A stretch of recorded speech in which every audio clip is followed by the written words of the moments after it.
اور یہ باپ تو ذبح کرتا تھا، یہ بھائی تو زندہ درگور کر دیتا تھا، ان کے سینے میں اتنا کوٹ کوٹ کر پیار کس نے بھر دیا؟ جواب ایک ہی ملے گا، یہ فیض ہے آمینہ کے لال کا، یہ فیض ہے میلاد والے آقا کا، جنہوں نے کٹتی بیٹیوں کو عزت، ذبح ہوتی ہوئی بہنوں کو زندگی کی بہاریں عطا فرمائیں۔ آقا کریم علیہ السلام ایک دن گھر تشریف لائے تو ام المومنین حضرت سیدہ عائشہ صدیقہ رضی اللہ تعالی عنہ عرض کرتی ہیں کہ حضور آج بڑا عجیب واقعہ ہوا۔ حضور میں عائشہ آج کیا ہوا؟ عرض کی حضور ایک حبشیہ نیات عورت آئی اور اس نے آ کر دروازے پر صدا لگائی، میں نے گھر میں تلاش کیا تو مجھے صرف ایک کھجور ملی اور میں اس کو وہی صدقہ کر دوں۔ حضور اس نے اس کھجور کے 2 ٹکڑے کیے، ایک دائیں جانب والی بیٹی کو کھلا دیا اور ایک بائیں جانب والی بیٹی کو کھلا دیا۔ حضور ماں خود بھوکی تھی، اس کا اپنا پیٹ بھی کمر سے لگا ہوا تھا، لیکن اس نے خود کچھ نہیں کھایا اور سب کچھ اپنی بیٹیوں کو کھلا دیا۔ یہ کہتے کہتے ام المومنین آپ دیدہ ہو گئی، آنکھوں میں آنسو آ گئے تو حضور میں سنو عائشہ، اگر کل قیامت کے دن ان بچیوں کی ماں کو جہنم میں جانے کا حکم ہو گیا تو یہ بیٹیاں درمیان میں آڑ بن کے کھڑی ہو جائیں گی کہ مالک ہم تو اپنی ماں کو جہنم میں نہیں جانے دیں گی، اللہ ان بچیوں کی سفارش قبول کر کے ان کی ماں کو جنت کی راحت عطا کر دے گا۔ کہاں بیٹیاں باعث شرم و ننگوار سمجھی جاتی تھی اور کہاں کل عرش کا رحمان بیٹیوں کے کہنے پر جنتیں بانٹ دے گا۔ اللہ اکبر۔ خود فرمایا جس کو اللہ نے 2 بیٹیاں یا 2 بہنیں عطا کی، پھر اس نے ان کی پرورش کی، ان کی تربیت کی، یہاں تک کہ ان کا نکاح کر دیا اور پھر پیچھے سے بھی اس نے خیر خبر رکھی، تو میرے حضور فرماتے اتنا خوش قسمت شخص ہے کل قیامت کے دن میرے اتنے قریب ہوگا جتنی 2 انگلیاں آپس میں قریب ہیں۔ یہ اعزاز، یہ تکریم کس کو ملے گی؟ جس نے بیٹیوں سے وفا کی ہوگی۔ بہنیں کیا ہوتی ہیں یہ زمانے کو میرے محبوب علیہ السلام نے آ کر بتلایا۔ آپ جانتے ہیں آقا کریم علیہ السلام کا نہ کوئی سگا بھائی تھا اور نہ کوئی سگی بہن۔ میرے حضور در یتیم ہیں، سینہ صدف میں اکیلے پرورش پانے والے موتی کو در یتیم کہا جاتا ہے۔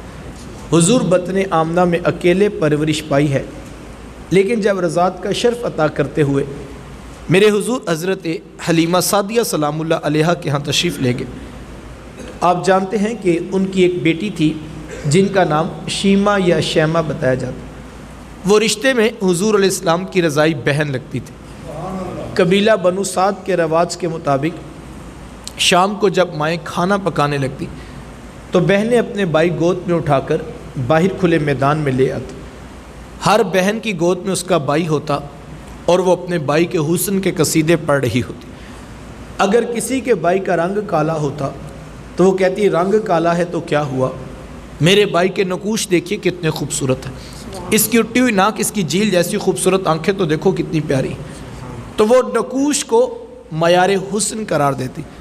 اور اگر کسی کے بھائی کا رنگ گورا چٹا ہوتا وہ کہتی جناب رنگ نہیں تو کچھ نہیں، حسن تو ہوتے سارا رنگت میں ہے، میرے بھائی کا رنگ دیکھو کتنا گورا چٹا ہے۔ تو یہ بحث مباحثہ چل رہا ہوتا اور کوئی بہن ہار ماننے کو تیار نہ ہوتی، اتنے میں ایک سمت سے حضرت شیمہ اپنا ویر محمد اٹھا کے لے آتی اور کہتی ذرا میرے ویر کا مقابلہ بھی تو کرو نا۔ تو وہ کہتے نہیں نہیں شیمہ تیرے ویر کا مقابلہ تو نہیں نا، تیرا تو ساروں کا ہی سردار لگتا۔ کتب میں آتا حضرت شیمہ کا سر فخر سے بلند ہو جاتا، اور یار ہوتا بھی کیوں نہ جس بہن کی گود میں 2 جہاں کا سردار بھائی ہو، ان کا ناز تو بنتا تھا نا۔ وہ حضور کو سینے سے چمٹا لیتی اور دعا دیتی ربنا اب کیلانا محمدہ، انشاءاللہ میرے ویر محمد کو نظر نہ لگے۔ آج میں دیکھ رہی ہوں بچوں کا سردار ہے، کل اپنی آنکھوں سے دیکھو جوانوں کا بھی سردار بنا۔ زندگی کی لیل و نہار گزرتے گئے، حضرت شیمہ کی شادی ہو گئی۔ مدنی دور کی کہانی ہے، اتفاق سے جس قبیلے میں حضرت شیمہ کی شادی ہوئی، حضور علیہ السلام کے صحابہ کی لڑائی اور جنگ اسی قبیلے کے ساتھ ہوئی۔ ان کے کچھ بندے قتل کر دیے، کچھ کو قیدی بنا کر صحابہ اپنے ساتھ لے آئے۔ عرب کے رواج کے مطابق قیدیوں کو چھڑانے کے لیے قوم کے سردار فدیہ اور فنڈ اکٹھا کرنے نکلے، ہر دروازے پر دستک دیتے اور فنڈ مانگتے۔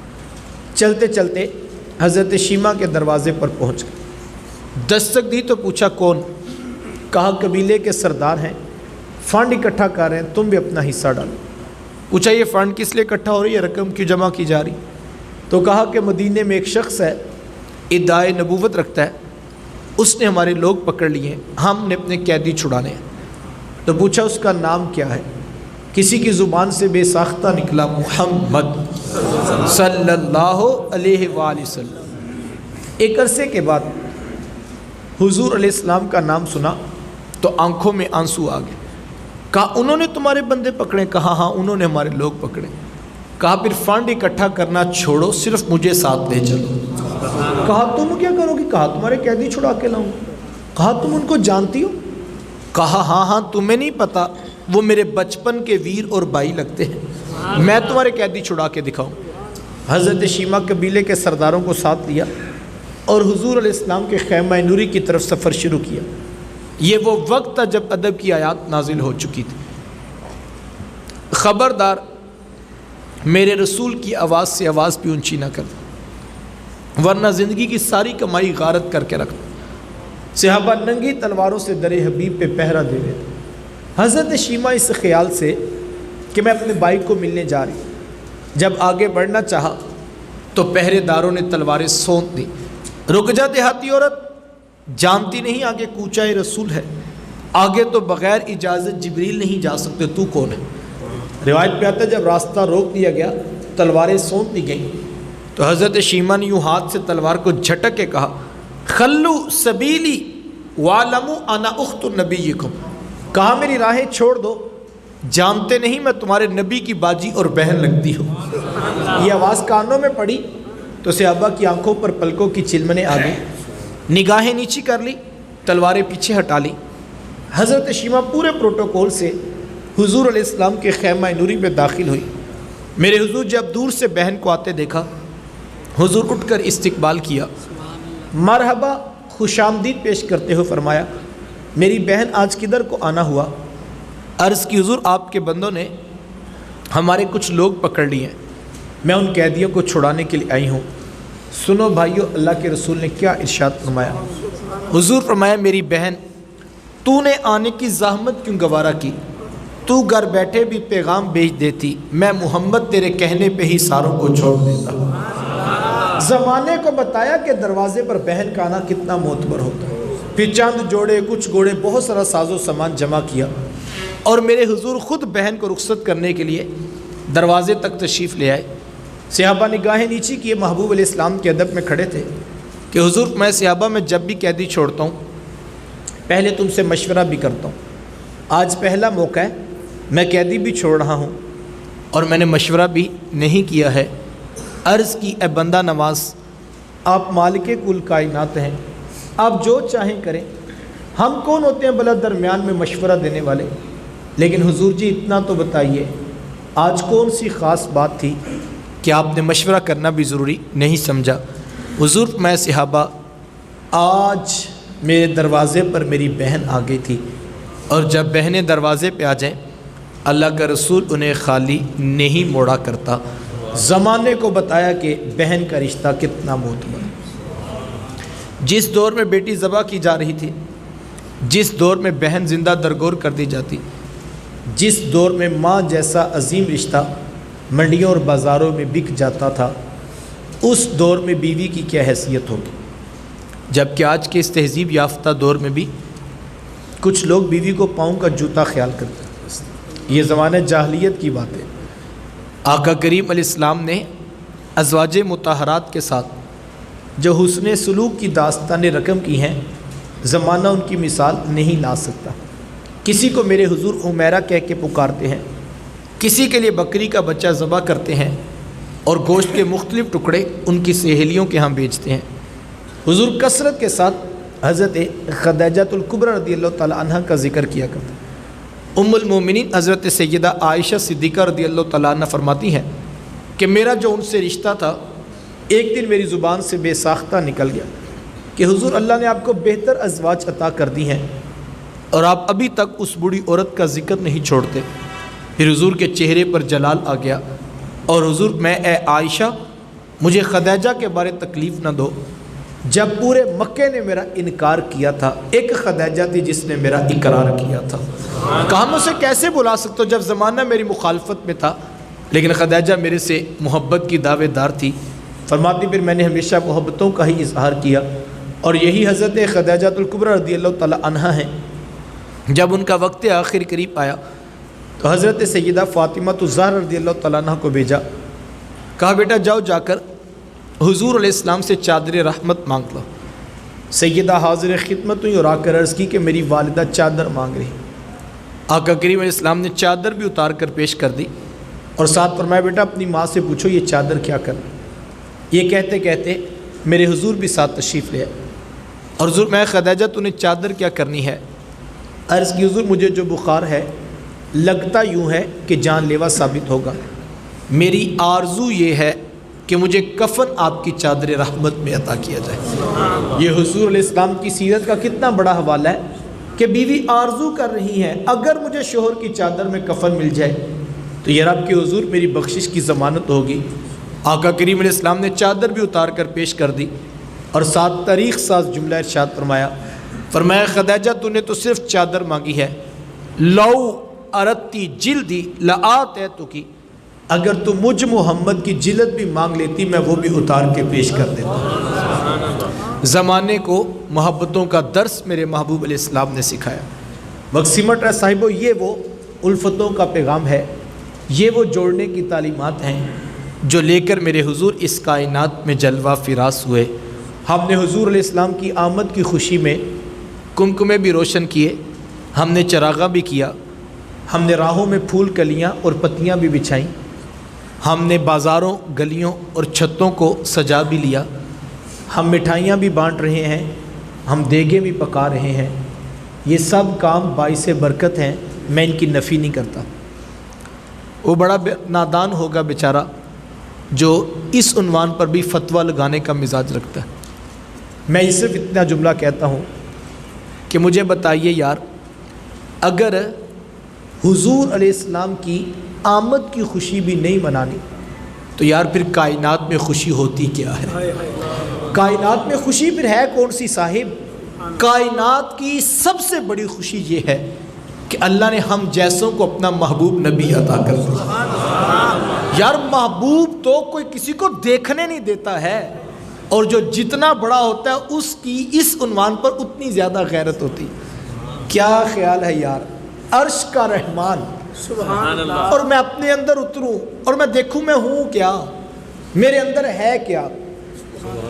سر سے لے کر پاؤں تک گناہوں میں لتھڑا ہوا، جرائم، حسد، کینہ، بغض، کمیاں، کوتاہیاں، کون کون سے گند اور غلاظتیں جو میں نے اپنے اندر پال رکھی، لیکن ادھر میں ہوں اور ادھر عطا کیا ہے؟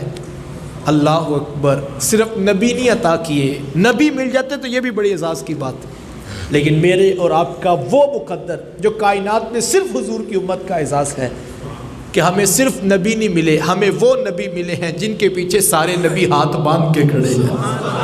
تو یہ میں کیوں نہ کو میرے استاذ المکرم اسی لیے جھوم کر پڑھا کرتے ہیں، اپنا معیار زمانے سے جدا رکھتے ہیں، اپنا معیار زمانے سے جدا رکھتے ہیں، ہم تو محبوب بھی محبوب خدا رکھتے ہیں۔ یہ میرا اور آپ کا فخر ہے، یہ میرا اور آپ کا ناز ہے، اللہ نے اپنا محبوب نبی مجھے اور آپ کو عطا کر دیا۔ یار 1,24,000 کم و بیش انبیاء اور جزاک اللہ اللہ تمہیں قبول کرے، راضی کرے، آمین۔ 1,24,000 کم و بیش انبیاء اور رسول، اور اتنے جلیل القدر پیغمبر ہیں اس سلسلہ نور میں، اللہ اکبر۔ یار کہیں پہ حضرت ابراہیم علیہ السلام کھڑے ہیں تو کہیں پہ حضرت موسیٰ علیہ السلام کھڑے ہیں، کہیں پہ حضرت عیسیٰ علیہ السلام ہیں تو کہیں پہ حضرت ذبیح اللہ حضرت اسماعیل علیہ السلام ہیں۔ یار ایسے ایسے پیغمبر تھے کہ جن کے حسن کو دیکھ کے 3 ماہ تک لوگ اپنی بھوک اور پیاس کو مٹاتے رہے۔ حضرت یوسف علیہ السلام بھی تھے، حضرت یعقوب علیہ السلام بھی تھے، حضرت زکریا علیہ السلام، حضرت یحییٰ علیہ السلام، ایسے ایسے جلیل القدر پیغمبر تھے۔ بلکہ صحابہ اسی عنوان پر گفتگو کر رہے تھے۔ حدیث کا مفہوم ہے کہ صحابہ آپس میں انبیاء کا تذکرہ کر رہے تھے۔ کوئی کہہ رہا تھا یار حضرت ابراہیم علیہ السلام کی بڑی شان ہے، ان کو اللہ نے اپنا خلیل بنا لیا تھا، وہ خلیل اللہ کہلاتے ہیں۔ تو کسی نے کہا یار شان حضرت موسیٰ علیہ السلام کی کون سا تھوڑی ہے، موسیٰ کلیم اللہ کہلاتے تھے، ڈائریکٹ رب سے کوہ طور پہ بیٹھ کے باتیں کر لیتے تھے۔ کسی نے کہا یار شان حضرت عیسیٰ علیہ السلام کی کون سا کم ہے، وہ تو عیسیٰ روح اللہ کہلاتے تھے اور پاؤں کی ٹھوکر سے مردوں کو بھی زندہ کر دیا کرتے تھے۔ اسی طرح سے آپ باتیں کر رہے تھے، اتنے میں میرے حضور کا شانہ اقدس سے تشریف لے آئے اور حضور میں جس طرح تم نے کہا ہے اسی طرح ہے سب کچھ۔ واقعی حضرت ابراہیم علیہ السلام خلیل اللہ ہیں، حضرت موسیٰ علیہ السلام کلیم اللہ ہیں، حضرت عیسیٰ علیہ السلام روح اللہ ہیں، وہ واقعی ایسے ہی ہیں۔ لیکن حضور میں ہمیں بھی جانتے ہو آنا حبیب اللہ، فرمایا اللہ کے حبیب تو ہم ہیں۔ اللہ اکبر، یار وہ پیغمبر ہمیں ملے جو رب کے بھی محبوب ہیں۔ تو ایک دن کا میلاد کیا ہے، ساری زندگی بھی سر سجدے میں رکھ کر تشکر کے کلمے پڑھے جائیں تو پھر بھی حق شکر ادا نہیں ہوتا۔ آپ جزاک اللہ تشریف رکھیں۔ تو حق شکر ادا نہیں ہو سکتا، تو بڑی نادانی ہے انسان کی۔ میں ایک بات سمجھاتا ہوں، اگر میں چاہوں تو میں خیال یہ کرتا ہوں کہ اگر یہ ایک بات بھی سمجھ آ جائے تو یہ شاید آپ کے جو ہے وہ کئی مناظروں اور کئی کتابوں کا سفر طے کروا دے۔ یہ ابھی ہم آئے ہیں تو ہمارے بزرگ دوستوں نے جو ہے وہ پھولوں پتیوں اور ہاروں کے ساتھ ہمارا استقبال کیا، تو میرا نہیں خیال کہ انہوں نے پہلے کسی مفتی صاحب سے، بس آپ میری بات سن لیں، یہ سب کچھ ہے، جزاک اللہ، بس تھوڑا سا ٹائم رہ گیا، آپ بات سن لیں، بس اللہ آپ کی محبت سلامت رکھے۔ تو ابھی ہم آئے تو ہمارے بزرگوں نے باہر کھڑے ہو کے پتیوں پھولوں اور ہاروں کے ساتھ ہمارا استقبال کیا، تو میرا نہیں خیال انہوں نے پہلے کسی مفتی صاحب سے فتویٰ لیا ہوگا کہ رات شام کو دوپہر کو عبداللہ بھائی نے آنا ہے تو کیا ہم باہر کھڑے ہو کے پھول یا پتیاں ڈال کر استقبال کر سکتے ہیں۔ میرا نہیں خیال کہ انہوں نے پہلے کسی سے پوچھا ہوگا۔ اگر انہوں نے فتویٰ لیا نہیں ہے تو میں یقین سے کہہ سکتا ہوں کل ان پر فتویٰ لگے گا بھی نہیں۔ کیوں؟ اس لیے کہ سب جانتے اور مانتے ہیں کہ انسانوں کی بستی کا اصول یہ ہے کہ جب کوئی شخص آئے لوگ آنے والے کا استقبال کیا کرتے ہیں۔ مسلک تو مسلک، اس بات پر کسی مذہب کا بھی اختلاف نہیں ہے۔ یہودیت، عیسائیت، سکھ ازم، ہندوازم، کسی مذہب والوں سے آپ پوچھ لیں، وہ کہیں گے یار یہ انسانی اخلاق ہیں کہ لوگ آنے والوں کا استقبال کیا کرتے ہیں۔ مذہب سے بھی آگے کی بات کروں تو جن کے پاس مذہب نام کی بھی چیز نہیں، آپ ان سے بھی پوچھیں گے تو انہوں نے الگ سے مورل ویلیوز کا خانہ بنایا۔ یہ اخلاقی اقدار ہیں کہ لوگ آنے والوں کا استقبال کرتے ہیں۔ انسانوں کی بستی ہو صحیح، انسان رہتے ہوں صحیح، تو اصول یہ ہے کہ لوگ آنے والوں کا استقبال کیا کرتے ہیں۔ توجہ چاہوں گا اس ایک جملے پر، اور اگر ایک جملہ یہ سمجھ آ جائے تو کئی جھگڑوں اور کئی اختلافات سے جان چھڑا سکتا ہے۔ کیا خیال ہے یار، کوئی آئے تو استقبال کرنا چاہیے، نبیوں کے امام آئیں تو استقبال نہیں کرنا چاہیے؟ یہ تو جھگڑے کا عنوان تھا ہی نہیں، یہ تو پتہ نہیں کس نے ستم ڈھایا، ظلم ڈھایا۔ جس نام پہ امت نے جڑنا تھا ہم نے اس کو ہی جھگڑا بنا دیا۔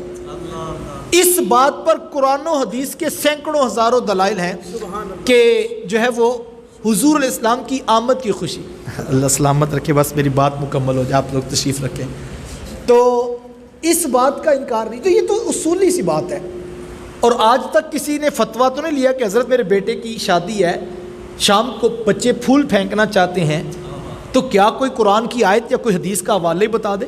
چلے قرآن اور آیت سے نہیں ملا تو کسی صحابی کا عمل ہی بتا دیجئے۔ یار اپنے بیٹے کی شادی کے استقبال کے لیے تو دلیل کی ضرورت نہیں پڑی، آمینہ کے لال کے استقبال کی باری آئی تو دلیل کی ضرورت پڑ گئی۔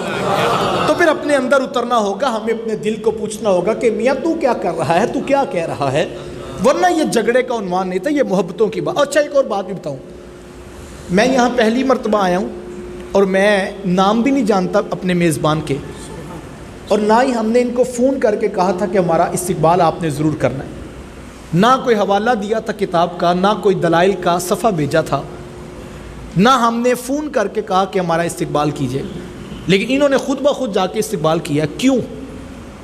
ذہن میں سوال تو آتا ہے، ایک بندے کو آپ جانتے نہیں ہیں، اس کے ساتھ تعلق نہیں ہے، نام کا بس پتہ ہے، تو آپ باہر کھڑے ہو کر، بزرگ تھے، سفید بالوں والے بھی تھے، ان کا بڑا پن، ان کی محبتیں کہ انہوں نے وہاں کھڑے ہو کے استقبال کیا. تو یار انہوں نے استقبال کیوں کیا؟ نہ حوالہ تھا، نہ کال کی تھی، نہ فون پر ان کو کہا تھا، نہ انہوں نے کوئی دلیل پہلے سے یاد کی ہوئی تھی، لیکن انہوں نے استقبال کیوں کیا؟ اس لیے میں یہ کہتا ہوں استقبال کرنے کے لیے دلیل حوالے کی ضرورت نہیں ہوتی، استقبال کرنے کے لیے دل میں پیار کا ہونا ضروری ہے. اور جب دل میں پیار آئے گا پھر جی کرے گا کمکمے بھی ہونے چاہیے، کلیاں بھی بچھنی چاہیے، پتیاں بھی پھینکنی چاہیے، چراغاں بھی کرنا چاہیے، مٹھائیاں بھی بانٹنی چاہیے، دیگیں بھی بانٹنی چاہیے، جھنڈیاں بھی لگانی چاہیے، جھنڈے بھی نصب کرنے چاہیے. اور میں تو یہ کہتا ہوں یار دل پہ ہاتھ رکھ کر بتاؤ بھلا یہ کاغذ کی جھنڈیاں بھی ان کا کوئی استقبال ہے؟ یہ کاغذ کے جھنڈے بھی بھلا ان کا کوئی استقبال ہے؟ ہم تو کمزور لوگ ہیں صاحب، کچھ کر نہیں سکتے ہیں، ہمارا تو بس نہیں چلتا. یہاں تو جھگڑا جھنڈیوں پر پڑ گیا، ورنہ ہمارا تو بس چلتا تو دل کاٹ کے محبوب کی راہ. یہ کاغذ کی جھنڈیاں کیا ہوتی ہیں یار؟ آ کون رہے ہیں؟ جلوہ فراز وہ ہو رہے ہیں جن کے لیے کائنات رب نے بنائی ہے، اور ہم تو کمزور لوگ ہیں. اور جب حضور اس کائنات میں اس ظاہری زمین پر جلوہ فراز ہوئے، یار استقبال تو اس دن دیکھنے والا تھا. حضرت آمنہ سلام اللہ علیہ فرماتی ہے میرے گھر میں اتنی روشنیاں اتری، اتنی روشنیاں اٹھی کہ میں بیٹھی مکے میں تھی لیکن شام کے محلات بھی دیکھ رہی تھی. استقبال تو اس دن ہو رہا تھا کہ جب شرق کے جانور غرب کی طرف، غرب کے جانور شرق کی طرف دوڑ لگا رہے تھے اور ایک دوسرے سے ملاقات کر کے کہتے مبارک ہو آمینہ کے گھر مصطفیٰ تشریف لے آئے. استقبال تو اس دن ہو رہا تھا صاحب. یہ تو کائنات میں جو چراغاں ہے، یہ تو ہم کمزور لوگ ہیں، کچھ کر نہیں سکتے ہیں. یہ راتوں کو آپ کو جو پورا پاکستان چمکتا دمکتا، پوری کائنات کا ذرہ ذرہ، اور میں کہتا ہوں یہ تو صرف ظاہری آنکھوں میں کمزور لوگوں نے استقبال کیا ہے، ورنہ اگر اندر اور بصیرت کی آنکھیں کھلتی اور روحانیت کی نگاہوں والے ہیں وہ دیکھتے ہیں کہ کائنات کا ذرہ ذرہ اس خوشی میں مچل رہا ہے کہ خوشی ہے آمینہ کے لال کے تشریف لانے. تو یہ محبت کا عنوان ہے، اس پہ جھگڑنے کی ضرورت نہیں. یہ محبت کا عنوان ہے جس کا جی چرے. اور یہ بات ذہن نشین رہے، جو اصل بات ہے وہ یہ ہے، یہ کمکمے، یہ روشنیاں، یہ چراغاں، یہ پھول، یہ کلیاں، یہ مٹھائیاں، یہ دیگیں، یہ سب کچھ باعث برکت ہے. لیکن یاد رکھیے گا یہ آغاز سفر ہے، یہ منزل نہیں ہے. یہ آغاز سفر ہے، یہ استقبال رسول ہے، منزل نہیں ہے. منزل کیا ہے؟ منزل میرے محبوب کی سیرت ہے، منزل میرے محبوب کا پیغام ہے، منزل میرے محبوب کا اسوہ نور ہے. بڑا نادان ہے وہ جو استقبال پہ الجھ پڑا، اور وہ بھی بڑا نادان ہے جو استقبال پہ تو جھوم جھوم کے نعرے لگاتا رہا اور اس نے پیچھے پلٹ کر منزل کا سفر بھی نہیں کیا. منزل ان کو نہیں ملتی جو صرف جھوم کے نعرے لگائیں، منزل ان کو ملتے جو استقبال سے لے کے منزل تک ساتھ رہیں گے. اور منزل حضور اسلام کی سیرت ہے، منزل ان کا کردار، منزل ان کا پیغام، منزل ان کا اسوہ نور ہے. ہم نے منزل کا سفر کرنا ہے. وقت سمٹ گیا اور منزل کیا ہے؟ اگر میں ساری بات کو 2 جملوں سے سمیٹوں، ہم چھوٹے لوگ، ہماری باتیں لمبی ہو جاتی ہیں. میرے شیخ طریقت آپ اپنے میٹھے اور پیار بھرے لہجے میں فرمایا کرتے ہیں کہ بیٹا یہ نہ ہو کہ لوگ تم سے پوچھیں کہ تم کون ہوتے ہو اور تم پاسپورٹ سے مذہب کا خانہ دکھاؤ، یہ دیکھیے اسلام لکھا ہے ہم مسلمان ہوتے ہیں. کہا نہیں بیٹا، نہ کسی کو پوچھنا پڑے، نہ کسی کو بتانا پڑے. تم دور سے آ رہے ہو، تمہاری وضاحت، شکل و صورت، چال ڈھال، انداز معاشرت، طرز زندگی اتنا خوبصورت ہو کہ لوگ مسکرا کے کہیں وہ دیکھیے میلاد والے آقا کا امتی آ رہا. ایسا خوبصورت طرز زندگی اپنا لو اور حضور کی امت سے پیار کرو. حضور کے نام پر جہاں مٹھائیاں بانٹ رہے ہو، جہاں دیگیں بانٹ رہے ہو، حضور کی امت سے پیار کرو اور حضور کی نسبت کا لحاظ رکھو. اس نسبت پہ ہم نے ایک رہنا ہے اور اس نسبت پہ ہم نے زمانے کو محبتیں بانٹنی ہیں. ابھی آپ اٹھ کے جائیں گے تو اپنی دکانوں پہ، اپنے کاروبار پر بیٹھیں گے تو جو وہاں شخص آئے، میرے پاس 5 منٹ ہو تو میں ایک بات کر لوں. جی تو حضور علیہ، دیکھیں میری منزل بھی حضور کی سیرت ہے، آپ کی منزل بھی محبوب کا قرب ہے. ہم سب یہ چاہتے ہیں کہ رب کا قرب بھی مل جائے اور اس کے رسول کا قرب بھی مل جائے. یہ ہماری منزل ہے. اور یہ محافل میلاد، یہ جھنڈیاں، یہ پھول، یہ کلیاں، ان کا مقصد یہی ہے کہ رب کا قرب بھی ملے اور اس کے رسول کی محبت بھی نصیب ہو. اس کے بہت سارے راستے ہیں، لیکن آسان ترین راستہ، اور یہ بات بھی ذہن نشین رہے جو میں کہتا ہوں بہت سارے راستے ہیں، تو یہ بات یقین کامل کی حد تک روحوں میں اترنی چاہیے کہ رستہ ایک ہی ہے. اور رستہ کون سا ہے؟ واصف علی رحمہ بڑی خوبصورت بات کی. وہ فرماتے ہیں ایمان کی ہر وہ تعریف جس میں گنبد خضرا کے مکین کا تصور نہ ہو وہ ایمان کی تعریف ہی نہیں ہے. گنبد خضرا کے تصور کا نام ایمان ہے اور ان کے قدموں تک پہنچنے کا نام ایمان ہے. اقبال نے کہا تھا با مصطفیٰ 12 سا خیش را کے دی ہماؤس گر باؤ نہ رسیدی تمام ابو لہبیس. اقبال فرماتے اگر تو حضور کے قدموں تک نہیں پہنچا تو پھر کلمہ پڑھ کے بھی تیرے سارے کام ابو لہب والے ہیں. ان کی چوکھٹ تک پہنچنا یہ اصل دین ہے اور یہی منزل ہے. اور یہاں جو پہنچتا ہے اس کو رب کا قرب نصیب ہوتا ہے. اور اب اس قرب کے کئی رستے ہیں حضور کی چوکھٹ ان کی دہلیز تک پہنچنے کے، لیکن ایک آسان ترین رستہ، ایک درویش بابا جی تھے جو جوتوں کا کام کیا کرتے تھے. بابا فیروز کے نام سے بھی لوگ ان کو جانتے ہیں. تو کسی نوجوان کو شوق آ گیا کہ میں بھی رب کا قرب حاصل کرتا ہوں. کسی نے کہا کہ میاں یہاں کیا بھٹک رہے ہو، وہ بابا فیروز ہے، اس کو رب کا قرب حاصل ہے، اس کے پاس جاؤ، وہ تمہیں کوئی راز کی بات بتا دے. شوق و ورفتگی میں وہ نوجوان پہنچا اور آ کے پوچھتا ہے کہ بابا جی آپ کو رب کیسے ملا؟ تو بابا جی نے جوتے پالش کرتے ہوئے 2 لفظی بات کہی. کہا بیٹا مجھے تو یوں ہی جوتے پالش کرتے کرتے رب بھی مل گیا، اس کا رسول بھی مل گیا. کہا حضرت جوتے پالش کرنے سے بھی رب ملتا ہے بھلا؟ لوگوں نے عبادات کی، ریاضتیں کی، مجاہدے کیے اور آپ کہتے ہیں جوتے پالش کرنے سے رب ملتا ہے. کہا بیٹا ان رستوں کی نفی نہیں ہے، رستے وہی ہیں جو بتائے گئے.